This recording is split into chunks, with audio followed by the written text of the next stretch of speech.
বেলা পাঁচবারিলে যাইবি, রাতের বেলা জিগাই তো তুমকু কি লাগবো একটু জিগাইবি, আর জিজ্ঞাস না আমার মার কি লাগবো, আমার আব্বার কি লাগবো।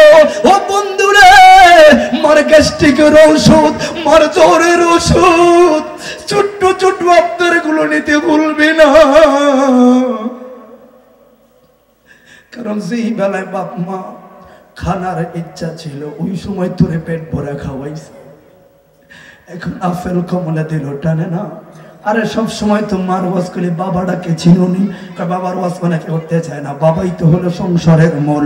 কুমিল্লা শহর রাতে 2টা 3টা বাজে যাইয়া দেখো ওই অন্ধকারে গামছাড়া দিয়া ওই যে চট্টগ্রামের থেকে ফুটের থেকে ডিস্ট্রিক্ট গাড়ি আসে, কে রে পোস্টার ঢালাম রে আমার আব্বাই রে, এত বড় একটা লাইট লো একটা লাঠি লে কে রে রাতের পর রাত বাজার পাহারা দেয় রে আমার বাবা। প্রবাস নামের জাহান্নামে মরুভূমির বালুরে গান খাওয়ায় কে বাবা। এই জন্য যুবক বাপ মার সম্মান শিখবি রে, আল্লাহর কসম করে বলে যাই রে, যদি বাপ মারে শ্রদ্ধা কইরা সম্মান কইরা ওই রিক্সা চালাও, অটো চালাও, ভ্যান গাড়ি চালাও, কুড়ের ঘরে তা করে শান্তি আছে রে।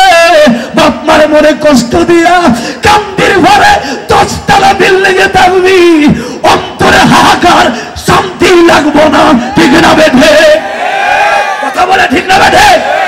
এই জন্য ভাইরে, সেই জন্য তো রাসূল বললেন বাবাকে তোমরা কাবা জানিও, মদিনা জানিও, মাকে যদি গো তারা বেঁচে থাকে আমি করি না,